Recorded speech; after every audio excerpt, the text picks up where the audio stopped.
Good afternoon. It's time to call to order the Tuesday, May 26, 2015 meeting of the Oklahoma City Economic Development Trust.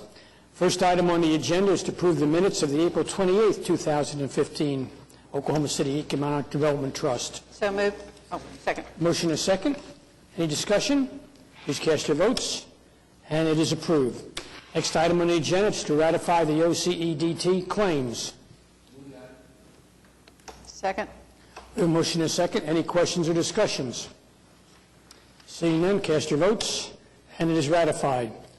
Next are items for individual consideration.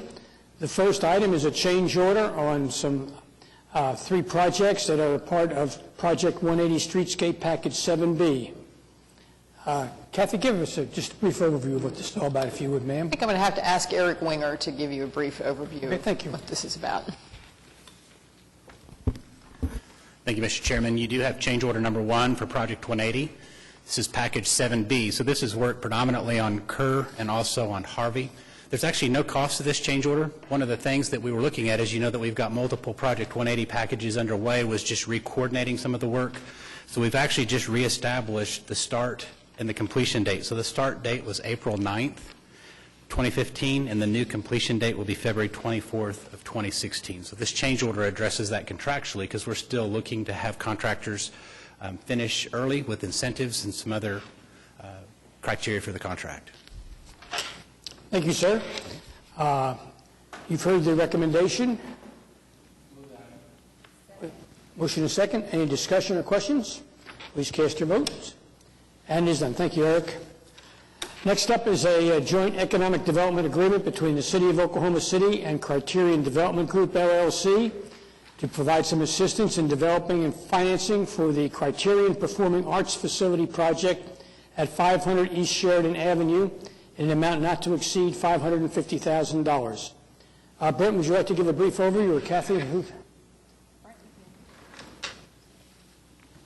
Sure. This project is a performing arts venue to be developed in the eastern part of Bricktown, just south of the Steelyard development, I think, in which y'all approved an agreement at the last meeting. This venue will house up to 4,000 patrons at one time, and as part of the economic development agreement, we're committing to provide up to $350,000 over a 9-year period to the developer as assistance in development financing. In addition to that, there's $200,000 that will be provided, which will be bid out by the city to support the redevelopment of the alleyway behind the Criterion development. If there are any funds left over after that, we will help defray any public improvement costs that they did along the street there. So we don't know exactly if there will be any at this time. Trustees, any questions or comments? Or Would like to move the item, please. we have a motion and a second. Having no discussion, thank you, Brent. Please cast your votes. And is so approved. Next up is another economic development project. This one involving the General Record Building. Brent, how about briefing us on this, sir? Sure, Chairman. The economic development agreement here, this is an amendment to one that was approved last year in 2014 between the city, this trust, and JRB Holdings. Initially, the developer anticipated utilizing historic federal and state tax credits along with New Markets tax credits to make this project work. However, due to the complexity of the development and the acquisition, it was deemed that those are not viable options right now for financing. So under this amendment, the developer will be required to add an additional $5.5 million worth of equity into the project and begin development of 30,000 square feet of the 100,000 square feet that are available for development. And at that time, we will be providing TIF assistance when they start development on the balance of that 70,000 square feet. And we'll provide it on a pro rata basis as the development goes out and gets private financing. When they draw down on the private financing loan, they'll draw down on some of the TIF. And then once they're at 75% complete of the building and it's occupied, they'll get the balance of the TIF assistance. This has been a very difficult project. We've gone through numerous types of developers trying to get this deal done, and we're very optimistic that this will make this project work. And this project has been vetted before by Yes, sir. the TIF committee, has it not? Yes, sir. Yes, yes. I mean, there's an existing agreement. This is an amendment to the existing agreement that we have. Any questions or comments from the trustees? A motion second. Hearing no discussion, please cast your votes. Thank you, Brent. Next up is the proposed budget for 2015-16, and this is just the introduction. The budget will be formally voted on at the June meeting. Is that correct? That's correct, sir. I have about a 9-slide PowerPoint here for you today. I'll go over this budget briefly. A brief overview here is this budget is an $87.65 million budget. Is it up? There it is. You can go ahead and go to the next slide.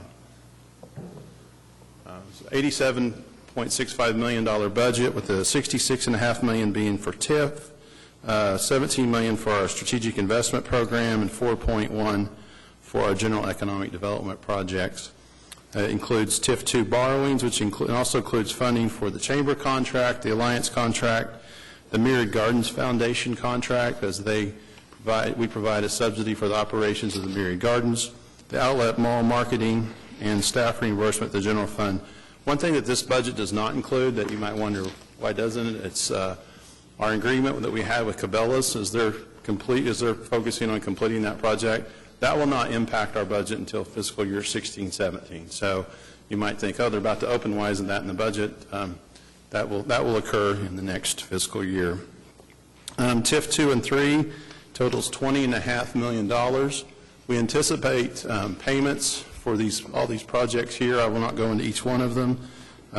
Payments range from the General Record Building is the largest one, of $4.75 million, and then there are multiple ones, and there's the payment on the $2.8 million on the debt service that we have for TIF District Number 2.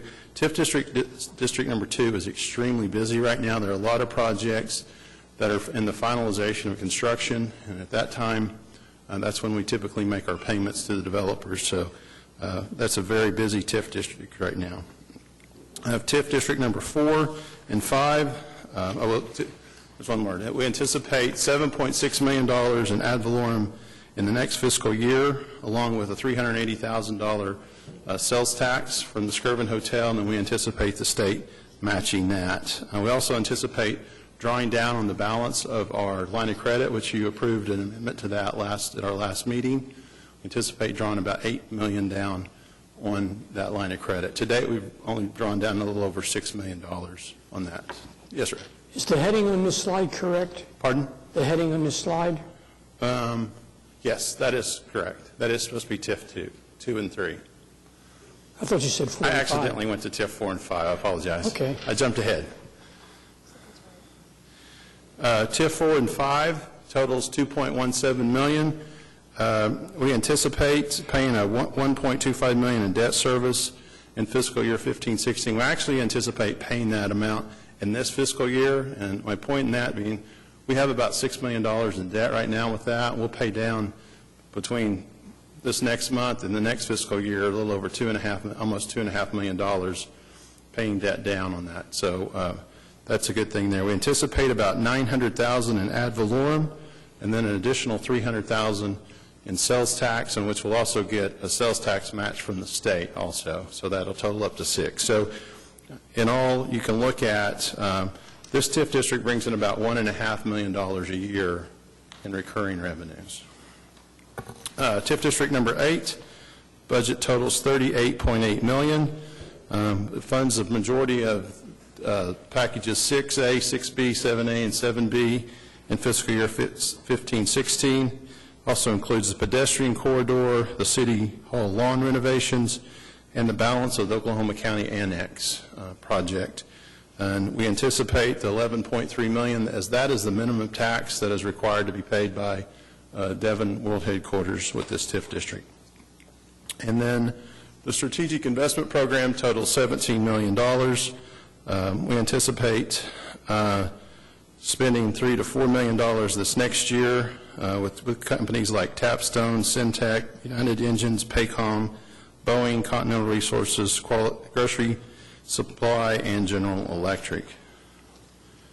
And then finally, the General Economic Development. This portion of the budget is funded primarily from transfers from the city's general fund, and it totals $4.1 million, and it funds the Economic Development Foundation, which is the chamber, the Mary Gardens Foundation subsidy, the outlet shops, the Von Maur incentives, and that's essentially it for this year. As I said, next year we'll have the Cabela's one on there also. In summary, it's $87.6 million. There are really no significant changes from the prior year. We'll bring this back to you on June 23rd for formal adoption. If you have any questions between now and then, please contact Kathy or I, and we will get with you and make the necessary adjustments if we need to, and we'll bring it back to you on the 23rd for formal adoption. And then from there, as per our procedures, we take that to the City Council for them to receive the actual budget. Happy to answer any questions. If any citizens have any questions about any of these, they could also contact either you or Kathy? Yes. Okay. Questions or comments from the trustees? The desired action today is to receive this, to pass it along for adoption at the June meeting. I'd like to move receipt. We have a motion and a second. Please cast your votes. And it is received. Next up, do we have a general manager's report? Just a few highlights to hit while we're here. The SIP program shows that we've made about $36.6 million in payments to date for job creation for about almost 11,000 jobs. So really good results from that program. There's about $17.5 million that's available. In TIF number 2, there is about $4.7 million of funding available on hand, cash on hand in TIF number 2. Some of the projects that we're working on include the Bricktown Infrastructure Project, repairing a lot of the sidewalks, the electrical problems, things in the pedestrian realm in Bricktown since those improvements were made, well, 15 to 20 years ago for the most part. So, and just probably one other thing is Brent and I, along with people from the Chamber of Commerce, attended the ICSC Recon Convention last week in Las Vegas. It's the largest retail convention in the world. There were probably 40,000 people there this year. It's one of the bigger conventions they've had since the recession. We had a lot of really good meetings, met with a lot of developers from all across the country that are very interested in Oklahoma City and what's going on here. We had very positive meetings, and it just really was an overall good show. So hopefully we'll see some good results from that. Thank you, ma'am. Any questions or comments from the trustees concerning the general manager's report? Do we need to vote on that, or just? No. I didn't think so. Okay. Next on our agenda,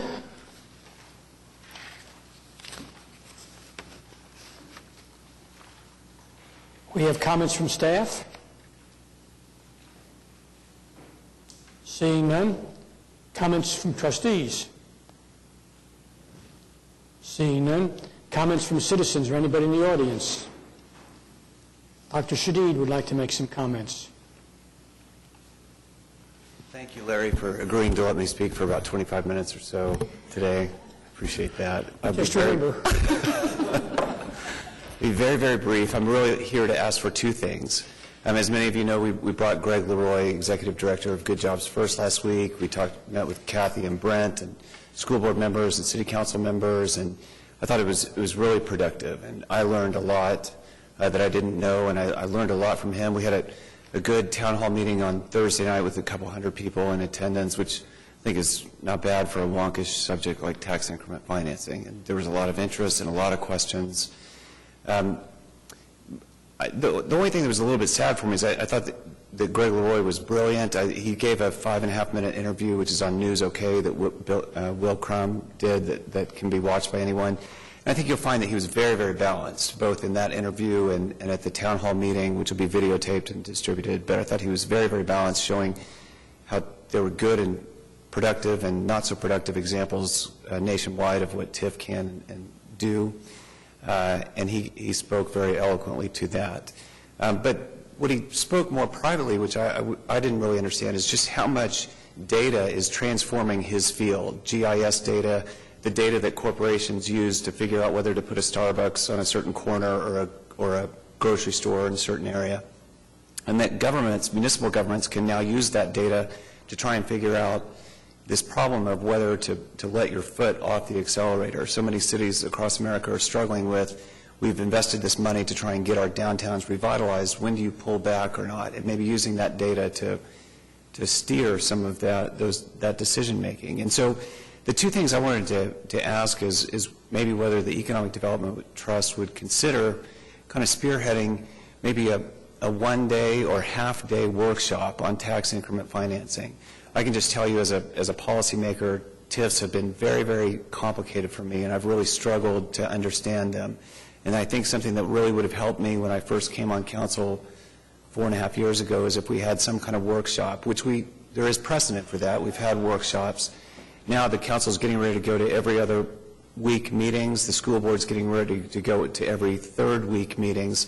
And I just wonder if you would consider a half-day workshop on TIF 101, basically, where maybe the school board and the council were together, the Economic Development Trust, and maybe experts like Greg Leroy. I mean, just to kind of tell us about how things are being done in other cities. And I think that would be very beneficial to me. So personally, I'm asking for me first and foremost, but also to the rest of the council, school board, and public.